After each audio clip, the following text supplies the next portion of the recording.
Assalamualaikum warahmatullahi wabarakatuh. Selamat siang dan salam sejahtera untuk kita semuanya, rekan-rekan sekalian. Pada kesempatan siang hari ini, kami dari Direktorat Reserse Kriminal Umum Polda Metro Jaya ingin menyampaikan informasi terupdate terkait dengan penanganan perkara dugaan fitnah atau pencemaran nama baik terhadap Insinyur Haji Joko Widodo yang kami tangani berdasarkan 4 laporan polisi yang diterima oleh Polda Metro Jaya.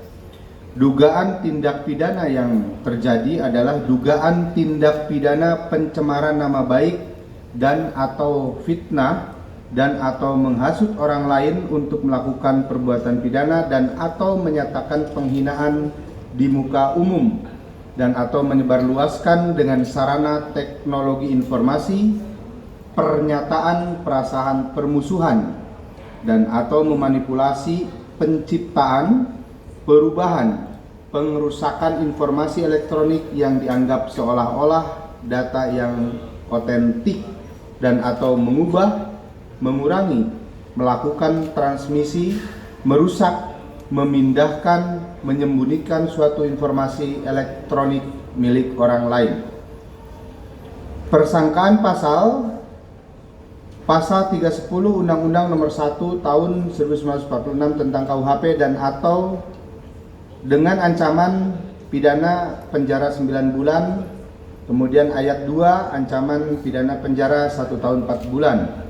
Kemudian pasal 434 Undang-Undang Nomor 1 Tahun 2023 tentang KUHP ayat 1 ancaman pidana penjara 3 tahun.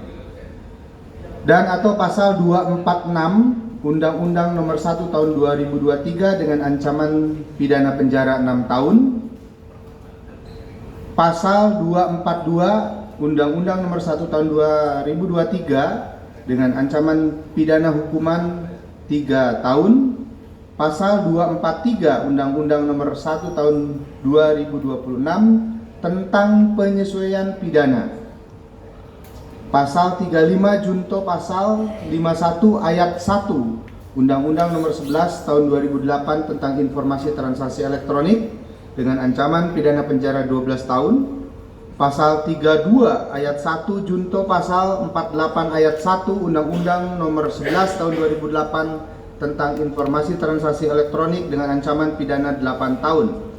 Adapun tempat dan waktu terjadinya tindak pidana diketahui terjadi mulai di Jakarta Pusat pada tanggal 22 Januari 2025 hingga peristiwa dilaporkan di wilayah hukum Polda Metro Jaya,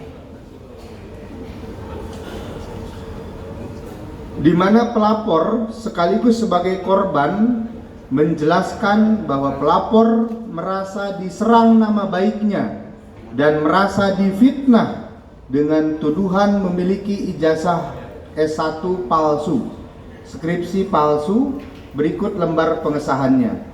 Tuduhan-tuduhan tersebut diketahui tersebar di beberapa akun media sosial dan telah diketahui oleh khalayak umum. Pelapor telah lulus perkuliahan di Fakultas di Fakultas Kehutanan Universitas Gadjah Mada dan memiliki ijazah S1. Kami ulangi bahwa pelapor telah lulus perkuliahan di Fakultas Kehutanan Universitas Gadjah Mada dan memiliki ijazah S1, skripsi serta lembar pengesahan yang sah dan diakui oleh Universitas Gadjah Mada. Selain itu terdapat pihak-pihak yang membahas foto atau gambar ijazah S1, skripsi berikut lembar pengesahannya yang dituduh memiliki milik pelapor yang ditayangkan dalam beberapa akun media sosial dengan tampilan tidak utuh atau terpotong-potong. Perjalanan penyidikan yang dilaksanakan oleh Direktorat Reserse Kriminal Umum Polda Metro Jaya dalam perkara ini, penyidik telah melakukan pemeriksaan saksi sebanyak 130 orang saksi. Kemudian penyidik juga telah melakukan penyitaan terhadap 17 jenis barang bukti penyitaan terhadap 709 dokumen alat bukti surat, pengambilan keterangan ahli terhadap 25 orang ahli dengan berbagai bidang keilmuan. Kemudian dalam penanganan penyidikan juga penyidik telah melakukan secara saintifik dengan cara melakukan pemeriksaan uji laboratorium terhadap barang bukti dokumen berupa ijazah sarjana atas nama Insinyur Haji Joko Widodo di Puslapfor Polri. Bahwa Puslapfor Polri telah memiliki sertifikat akreditasi laboratorium dengan nomor LP856 IDN yang diterbitkan oleh Komite Akreditasi Nasional atau KAN dengan kompetensi sebagai laboratorium pengujian dan laboratorium kalibrasi dengan menerapkan secara konsisten sesuai dengan SNI ISO 17025 tahun 2017. Petugas pemeriksa pada Puslapfor Polri telah bersertifikasi dari Badan Nasional Sertifikasi Profesi. Alat-alat pada Puslapfor Polri telah terkalibrasi yang dikalibrasi ulang setiap tahun, sehingga hasil pemeriksaan dari Puslapfor Polri memiliki legalitas dan legitimasi pembuktian secara yuridis. Puslapfor Polri memiliki dasar hukum untuk melakukan uji laboratorium dokumen sebagai berikut. Surat edaran Jaksa Agung nomor 5 KRI 2589 tanggal 17 September 1956 tentang penyelidikan tulisan secara membandingkan dan penunjukan labkrim sebagai pemeriksaan tulisan. Kedua, surat Ketua Mahkamah Agung tahun 1983 perihal penunjukan laboratorium kriminal Polri dalam memberikan otentifikasi pemeriksaan barang bukti. Surat edaran Jaksa Agung tahun 1984 perihal keterangan ahli mengenai tanda tangan dan tulisan tangan bukti. Kemudian Peraturan Kabareskrim Polri nomor 1 tahun 2022 tentang penyidikan tindak pidana. Barang bukti dokumen yang diuji secara laboratoris adalah berupa ijazah sarjana berikut dokumen-dokumen perkuliahan, dokumen pembanding berupa ijazah sarjana berikut dokumen-dokumen perkuliahan teman-teman seangkatan Bapak Joko Widodo yang seluruhnya diterbitkan oleh Fakultas Kehutanan UGM, dan kami sudah mengkonfirmasi kepada UGM. Kemudian dokumen-dokumen STTB atau surat tanda tamat belajar SMA atas nama Joko Widodo beserta pembanding berupa dokumen STTB teman seangkatan Bapak Joko Widodo yang diterbitkan oleh SMA yang sama.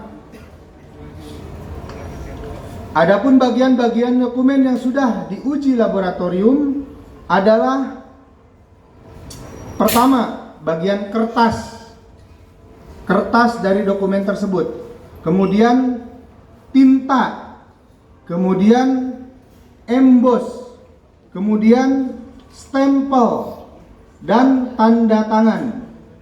Itulah bagian dokumen yang dilakukan uji laboratoris. Berdasarkan alat bukti berupa keterangan saksi sejumlah 130 orang, penyitaan terhadap barang bukti sejumlah 17 jenis, penyitaan terhadap alat bukti sejumlah 709 dokumen, pengambilan keterangan ahli terhadap 25 orang ahli dari berbagai bidang keilmuan. Maka selanjutnya penyidik telah menetapkan tersangka sebagaimana kita ketahui terdiri dari 2 klaster.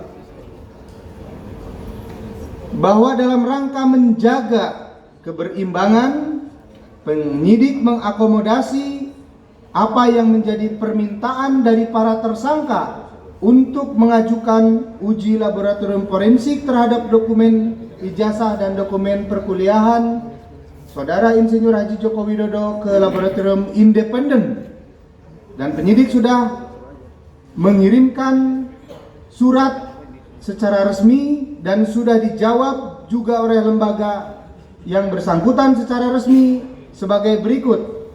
Laboratorium Pusat Riset Kimia BRIN berdasarkan surat dari Direktur Pengelolaan Laboratorium Fasilitas Riset dan Kawasan Sains dan Teknologi BRIN nomor 351 pada tanggal 27 Januari 2026 menjelaskan kepada penyidik bahwa BRIN belum memiliki fasilitas laboratorium forensik serta lingkup pengujian yang mencakup pengujian forensik kertas dan kimia. Kami ulangi bahwa BRIN belum memiliki fasilitas laboratorium forensik untuk lingkup pengujian yang mencakup pengujian forensik kertas dan kimia, sehingga permintaan pengujian tidak dapat dikabulkan oleh Laboratorium Pusat Riset Kimia BRIN. Kemudian yang kedua, sesuai dengan permohonan para tersangka, Laboratorium Kriminal Puspomad berdasarkan surat dari Dan Puspomab nomor B52 1 Romawi 2026 tanggal 20 Januari 2026 menjelaskan kepada penyidik bahwa Laboratorium Kriminal Forensik Puspomad saat ini hanya memiliki peralatan serta kemampuan untuk melakukan pengujian narkotika, psikotropika, dan prekursor narkotika sesuai dengan sertifikat akreditasi sebagai laboratorium penguji narkotika, psikotropika, dan prekursor narkotika. Kemudian